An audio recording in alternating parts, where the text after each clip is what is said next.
Bismillahirrahmanirrahim. Assalamualaikum warahmatullahi wabarakatuh. Bela pantun cik ya. Turung asam rapi terikat.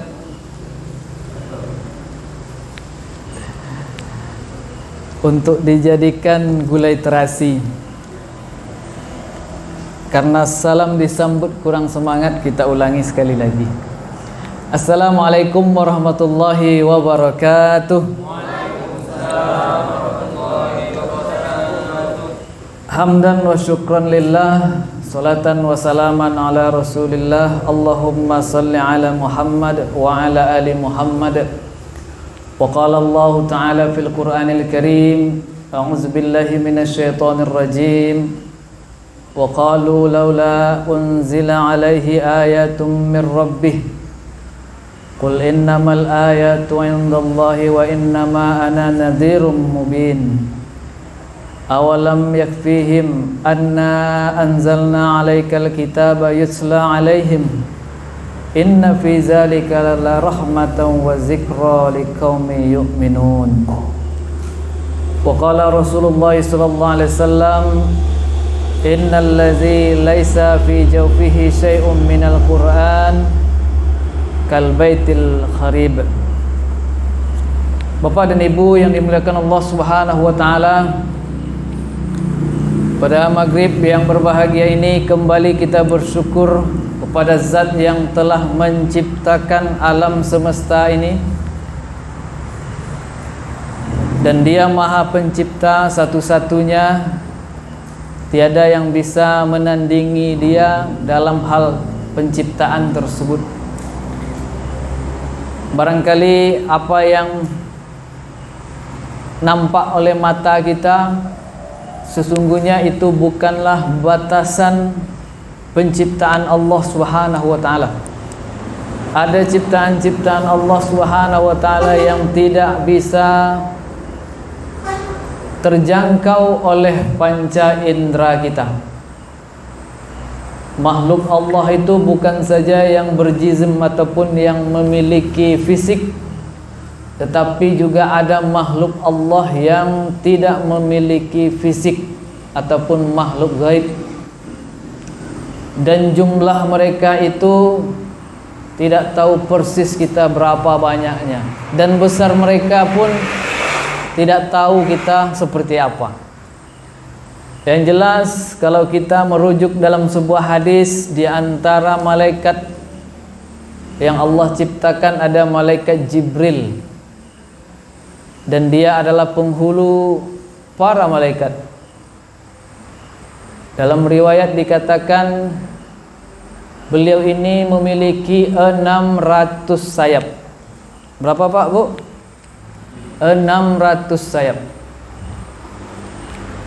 Kalau dia bentangkan sayapnya, satu sayapnya saja sudah cukup untuk menutup ufuk timur dan ufuk barat. Itu baru satu malaikat Jibril, belum lagi malaikat-malaikat yang lain. Jadi luar biasa ciptaan-ciptaan Allah Subhanahu wa taala. Dan Allah juga yang mengatur urusan semua makhluknya, dan Dia juga yang mengatur nikmat-nikmat terhadap makhluk-makhluknya, sehingga kita makhluk-makhluk Allah termasuk manusia ini tidak ada apa-apanya. Semua kita ini bergantung kepada Allah Subhanahu wa taala, dan kita tidak bisa menjalankan aktivitas kita dalam kehidupan ini tanpa adanya nikmat dari Allah Subhanahu wa taala. Nah, mudah-mudahan kita selalu bisa menjadi hamba-hamba Allah yang selalu bersyukur kepadanya. Dan kesyukuran kita kepada nikmat Allah akan menggugurkan kewajiban kita, sekaligus juga akan membuka bertambahnya nikmat-nikmat Allah yang lain. Sebagaimana yang Allah sampaikan, la in sakartum la azidannakum wa la in kafartum inna azabi lasyadid. Jika sekiranya kita pandai mensyukuri nikmat Allah, maka Allah akan tambah. Tetapi sebaliknya, apabila kita tidak pandai mensyukuri nikmat Allah, jangankan mensyukurinya, justru mengingkarinya, maka sesungguhnya azab Allah itu sangat pedih. Salat dan salam kita sampaikan kepada Nabi Muhammad sallallahu alaihi wasallam dengan melafazkan kalimat Allahumma salli ala Muhammad wa ala ali Muhammad. Hendaknya kita senantiasa berselawat kepada Nabi Muhammad sallallahu alaihi wasallam, karena itu adalah perintah dari Allah Subhanahu wa taala. Innallaha wa malaikatahu yusholluna 'alan nabi ya ayyuhalladzina amanu sallu alaihi wa sallimu taslima. Dan mudah-mudahan kita bisa senantiasa mentauladani Nabi Muhammad sallallahu alaihi wasallam dalam setiap sisi kehidupan kita. Bapak dan Ibu yang dimuliakan Allah Subhanahu wa taala, pada kesempatan ini sebelum kami masuk kepada tema ataupun kajian kita,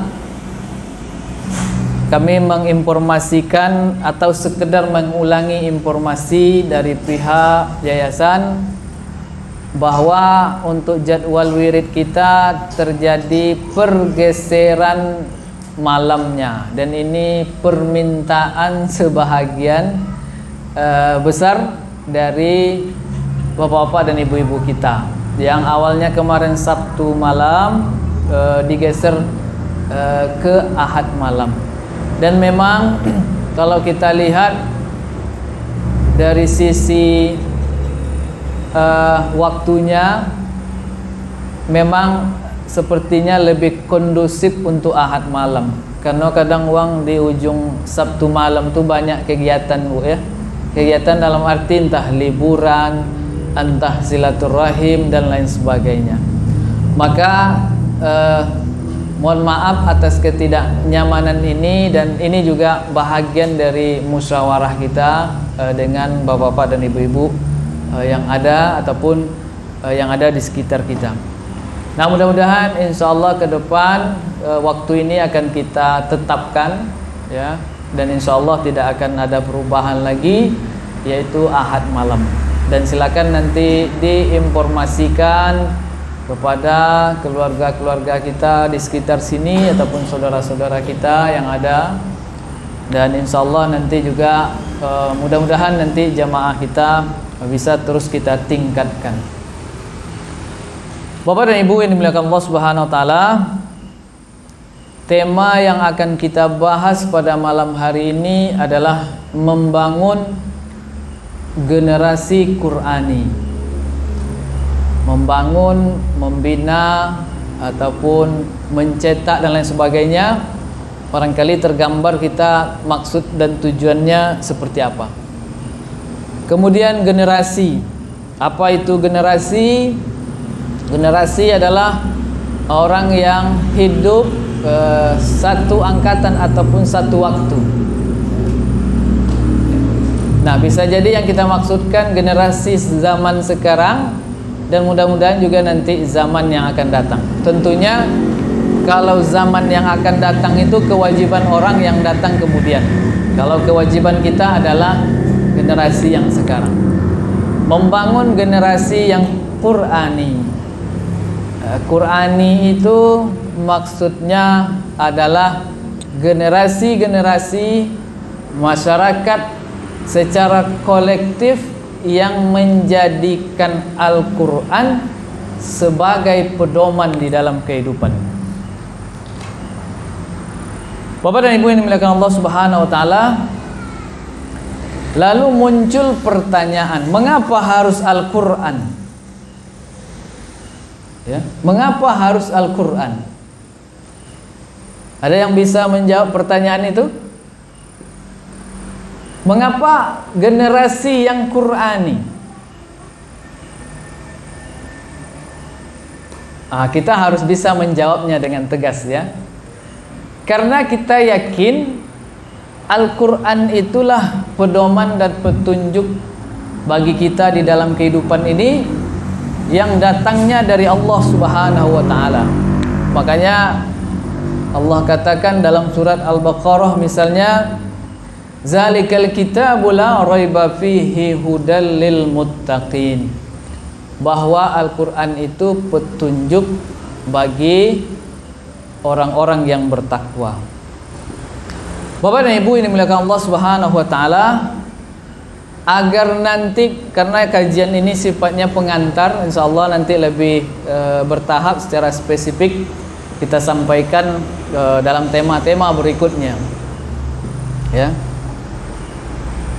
Nah, mengapa kita harus kembali kepada Al-Qur'an, ataupun dalam kata lain betul-betul menegasi ya, bahwa landasan kita yang paling utama dalam kehidupan ini adalah Al-Qur'an. Ingat Bapak dan Ibu yang dimuliakan Allah Subhanahu wa taala, dulu sebelum turunnya Al-Qur'an ada dua peradaban dunia yang sangat besar. Kalau awak contohkan zaman kini ke, contoh negara Amerika ya, yang dia sudah maju sedemikian rupa, negara adikuasa kata orang. Adun dulu ada namanya juga Rusia. Kini mana yang bagaknya antara Rusia dengan Cina? Hah? Jago Cina cendol nak? Bahkan Amerika agak-agak lah sosak longo cendol kan? Memang ada beberapa negara besar di dunia sekarang yang kekuatan ekonominya sangat luar biasa. Termasuk Cina dan juga India. Dan masing-masing negara tersebut memiliki penduduk yang sangat banyak. Nah, ketika itu Bapak dan Ibu, Al-Qur'an itu diturunkan di mana? Di Persia atau Romawi? Hah? Di Persia atau Romawi? Tidak kedua-duanya ya, tidak Persia dan tidak Romawi, tetapi adalah Mekah. Nah, posisinya kalau kita buka peta Bapak dan Ibu, ya, Persia itu ada sebelah atas timur dari negara Arab. Kemudian Romawi itu sebelah atas baratnya. Dan kemudian di bawah sedikit ya, di tengah-tengahnya itu adalah negara ataupun bangsa dulu disebut dengan Hijaz. Nah, kata Ustadz Hidayat di dalam sebuah ceramahnya, dia menjelaskan ya, dulu namanya daerah itu adalah Hijaz, dan kemudian masyarakatnya itu dinamakan dengan masyarakat jahiliyah. Karena seluruh bentuk ya, seluruh bentuk keburukan ya, pada umumnya ada di sana. Sebut saja apa misalnya. Dan itu sudah diberitakan oleh Al-Qur'an di dalam surat Jum'ah misalnya, dan ada di ayat yang lain juga. Allah jelaskan tentang kondisi masyarakat Hijaz ataupun masyarakat Mekah ketika itu. Makanya Allah katakan, huwallazi ba'asa fil ummiyi rasulan minhum yatsulu alaihim ayatihi wa yuzakkihim wa yu'allimuhumul kitaba wal hikmah wa in kanu min qablu lafi dhalalim mubin, kata Allah. Dan dialah Allah yang telah mengutus seorang rasul ya, dari kalangan mereka, rasul yang ummi.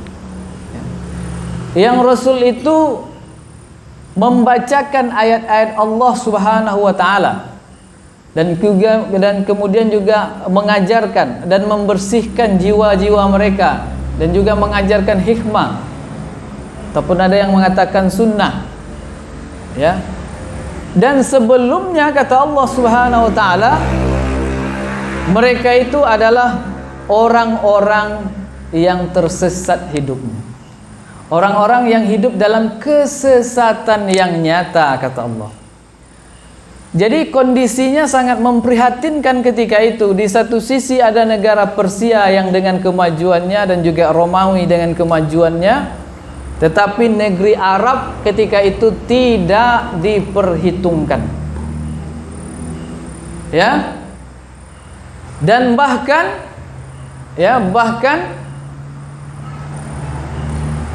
segala macam bentuk kemaksiatan, dalam segala bentuk macam kebodohan terkumpul di sana. Yang namanya perjudian, yang namanya perzinahan, yang namanya minum minuman keras. Bahkan ya, ada sebuah kampung yang terkenal dengan kampung perampok. Jadi kalau lewat situ ada oleh habis barang dagangan. Di mana ketika itu dikepalai oleh seorang bernama Jundub bin Junadah. Ya, dia ini adalah orang yang memimpin, mengepalai ya kampung perampokan tersebut. Kalau ke zaman kini ada oleh Pak? Ada enggak kampung yang khas dengan perampokan? Nah, dulu seperti itu.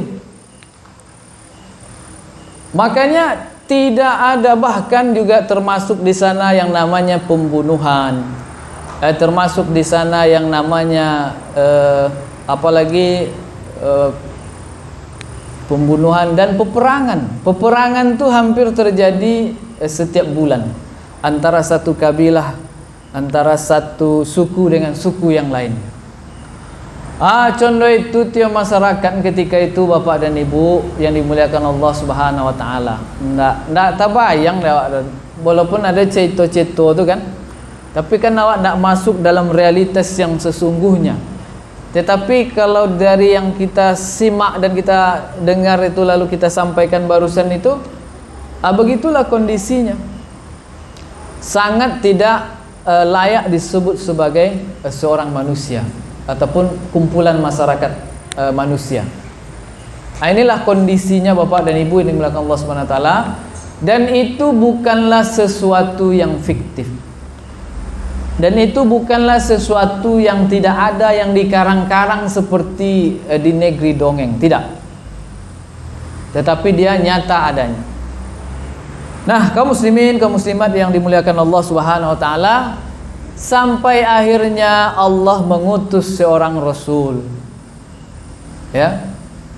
Jadi kesimpulan dari bagian pertama yang ingin kita sampaikan tadi, sebelum turunnya Al-Qur'an, maka masyarakat hidup dalam kejahilian, terutama di sepanjang jazirah Arab. Nah, Bapak dan Ibu dimuliakan Allah Subhanahu wa taala, berikutnya Allah utuslah seorang rasul yang bernama Nabi Muhammad sallallahu alaihi wasallam. Sebelumnya ada kekosongan masa kerasulan, dan sebelumnya itu ada rasul-rasul ya, termasuk Nabi Isa dan rasul-rasul, nabi dan rasul sebelumnya. Tetapi kekosongan itu sangat lama. Dan mengapa ada kondisi yang demikian? Wallahu alam, itu hikmah ataupun rahasia dari Allah Subhanahu wa taala.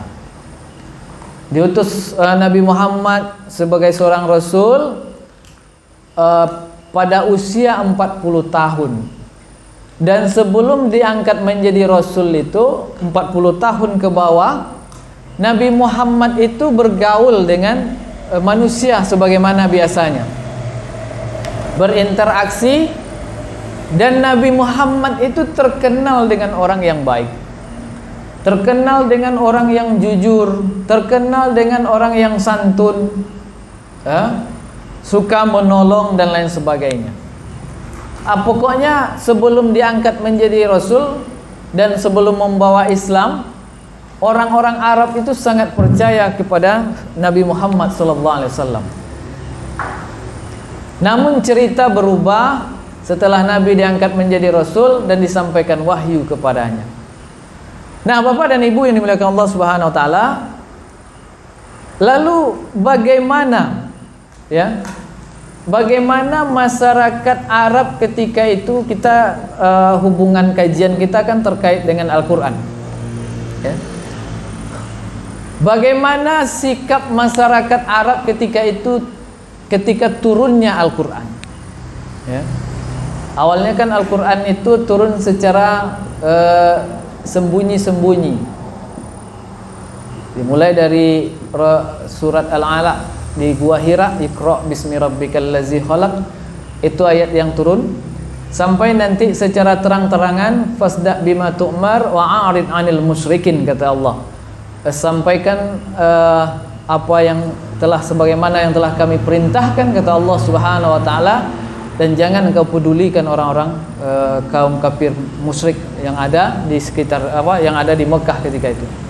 Dan setelah Rasulullah SAW menyampaikan dakwahnya secara terang-terangan, menyampaikan ayat-ayat Allah secara terang-terangan, maka timbul penolakan-penolakan dari orang-orang kafir Quraisy ketika itu. Jadi ketika ayat-ayat itu disampaikan kepada kaum kafir Quraisy masa itu, sebahagian besar mereka menolak. Ada yang mengatakan ini ayat adalah sihir-sihir yang tersusun, yang dulu diambil dari orang-orang masa lalu. Ada yang mengatakan dengan ayat-ayat ini Nabi Muhammad SAW dianggap orang yang gila. Ada juga yang mengatakan dengan ayat-ayat Al-Quran yang dibawa oleh Rasulullah SAW ini, Muhammad menjadi orang yang memutuskan tali kekerabatan, memutuskan hubungan seorang ayah dengan anak, seorang paman dengan ponakan, ya, dan lain sebagainya. Jadi itu yang terjadi Bapak dan Ibu yang dimuliakan Allah Subhanahu wa taala. Nah, pertanyaannya, adalah orang yang bermentalitas seperti itu zaman sekarang, yang mereka sangat alergi dengan ayat-ayat Allah Subhanahu wa taala. Ya, tentu masih ada. Ya, masih ada. Ditunjukkan dengan kebencian-kebencian mereka terhadap syiar-syiar Islam, terhadap tokoh-tokoh Islam, terhadap apalagi program-program keislaman. Kan sampai ada sinetron anak-anak yang dilarang tayang atau bagaimana itu? Apa namanya, Nak? Apa namanya? Nusa dan Rara misalnya, yang di situ kental mengajarkan nilai-nilai keislaman. Ada yang nggak suka. Dan biasa di zaman Nabi Muhammad ada juga orang yang bermental seperti itu. Tanggung jawab kita adalah bagaimana kita memupuk keyakinan kita agar kita jangan terpengaruh oleh orang-orang yang seperti itu. Nah, itu di satu sisi. Tetapi di sisi yang lain Bapak dan Ibu yang dimuliakan Allah Subhanahu wa taala, Al-Qur'an yang turun secara tahap demi tahap. Makanya di dalam ayat Allah Subhanahu wa taala itu kita lihat kan ada ayat itu, misalnya bunyinya tadi dibacakan oleh Ustaz Zul, Alif Lam Mim, Nazzala 'alaikal kitaba bil haqqi musaddiqan lima baina, dan seterusnya itu ya. Nah, itu kan ada kalimat nazzala, ada tasdid. Ini orang-orang ahli bahasa Arab dia paham ini bahwa ketika ada tanda yang seperti itu menunjukkan Al-Qur'an itu turun secara bertahap. Makanya orang-orang yang memiliki ilmu tentang bahasa Arab cepat dia nyambungnya dengan ayat-ayat Allah. Maka terbayang langsung bahwa Al-Quran itu turun secara bertahap. Nah, Bapak dan Ibu dimuliakan Allah Subhanahu wa taala, ternyata di satu sisi ada yang menolak, di sisi yang lain ayat-ayat itu mampu merubah hati-hati yang gelap selama ini, pikiran-pikiran yang kotor selama ini, tindakan-tindakan yang jahat selama ini berbalik 180 derajat. Jundub bin Junadah tadi yang dia seorang perampok, ya, bahkan negerinya dikenali dengan negeri perampok. Ketika dia datang kepada Rasulullah SAW lalu mendengarkan ayat-ayat Allah Subhanahu wa taala, jadilah dia seorang yang sangat luar biasa, orang pengikut setia Nabi Muhammad SAW. Sehingga sekarang kita mengenali beliau dengan sebutan siapa namanya? Abu Dzar Al-Ghifari. Itu seorang sahabat Nabi yang juga ada meriwayatkan hadis. Kenapa? Karena pengaruh Al-Quran, ya, karena pengaruh Al-Quran. Sampai 20 tahun lamanya Bapak dan Ibu, ya, Al-Quran ini mampu membentuk masyarakat yang ada ketika itu. berbeda dengan seperti yang disampaikan oleh Allah tadi, wa in kanu min qablu la fi dhalalim mubin, yang sebelumnya hidupnya dalam kesesatan, ketika didakwahkan ayat-ayat Allah Subhanahu wa taala kepada mereka, jadilah mereka yang oleh sebagian ulama dikatakan generasi yang unik. Dan memang besar pengaruhnya Bapak dan Ibu, ya, karena keimanan mereka kepada ayat-ayat Allah Subhanahu wa taala. Ketika ada persoalan-persoalan, ya, misalnya hampir saja terjadi peperangan antara dua suku yang besar ketika itu, waktu itu mereka sudah masuk Islam. Tidak ada yang menghakimi mereka, tidak ada yang menghentikan mereka kecuali firman Allah Subhanahu wa taala. Wa'tasimu bihablillahi jami'an wa la tafarraqu, kata Allah.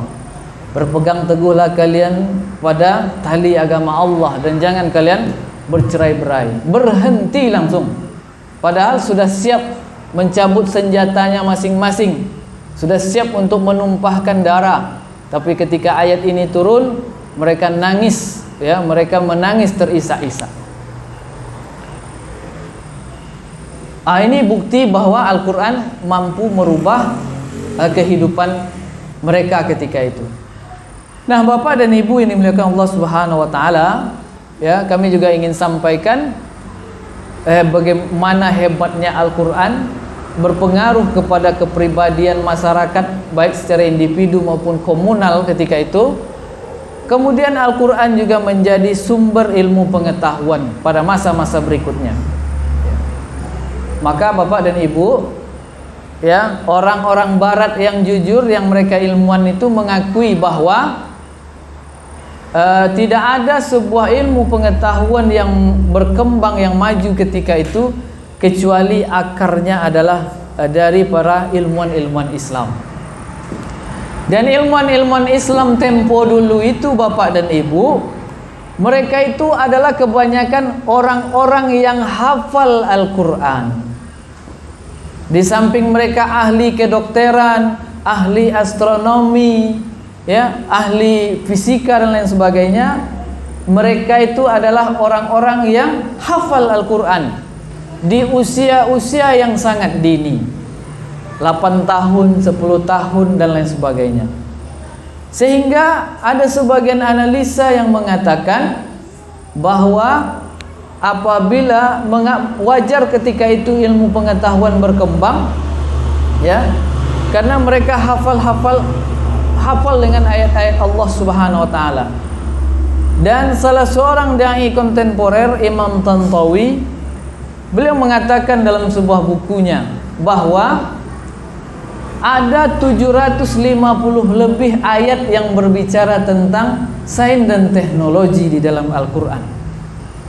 Sementara yang terkait hukum-hukum syariat yang seperti kita pahami dalam fikih-fikih misalnya, itu jumlahnya lebih kurang 450.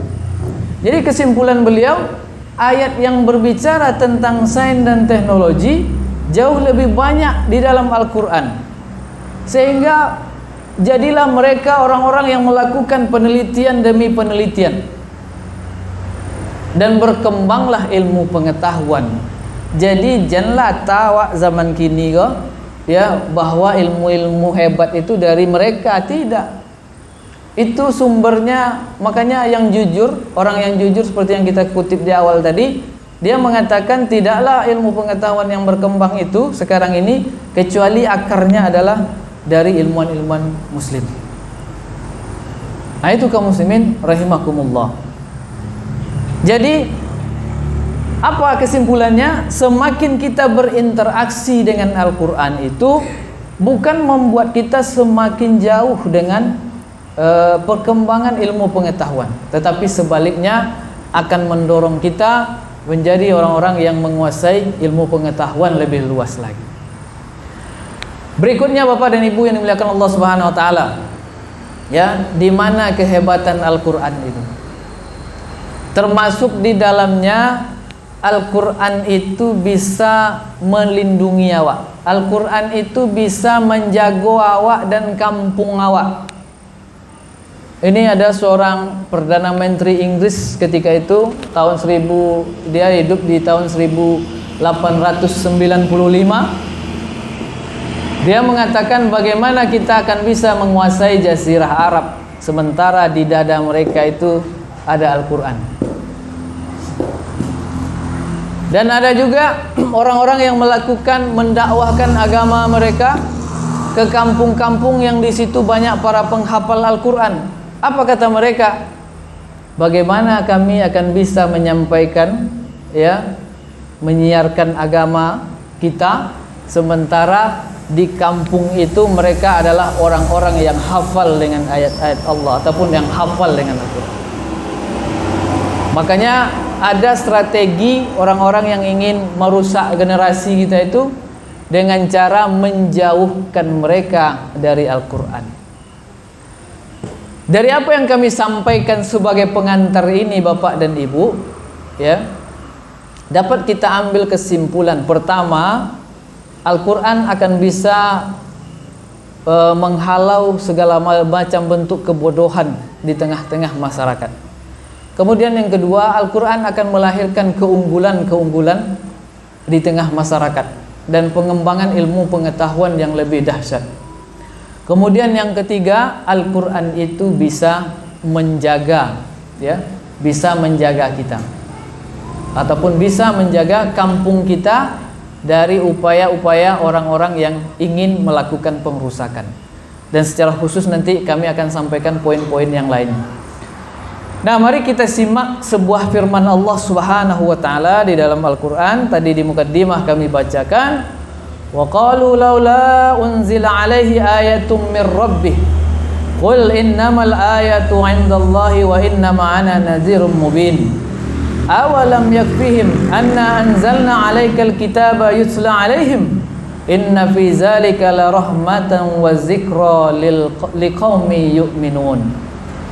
Dan orang-orang kafir Makkah berkata, mengapa tidak diturunkan kepadanya mukjizat-mukjizat dari Rabb-Nya? Katakanlah, sesungguhnya mukjizat-mukjizat itu terserah kepada Allah. Dan sesungguhnya aku hanyalah orang-orang yang memberi peringatan yang nyata. Dan apakah tidak cukup bagi mereka bahwa kami telah menurunkan kepadamu Alkitab ataupun Al-Quran, sedangkan ia dibaca kepada mereka? Sesungguhnya dalam Al-Quran itu terdapat rahmat yang sangat besar dan pelajaran bagi orang-orang yang beriman. Ada dua yang ingin kami sampaikan dalam ayat ini. Pertama, mentalitas orang-orang kafir tadi. Nampak kan cawanya memprotes, apa nak diturun mukjizat kepada Nabi Muhammad itu, kan banyak itu di dalam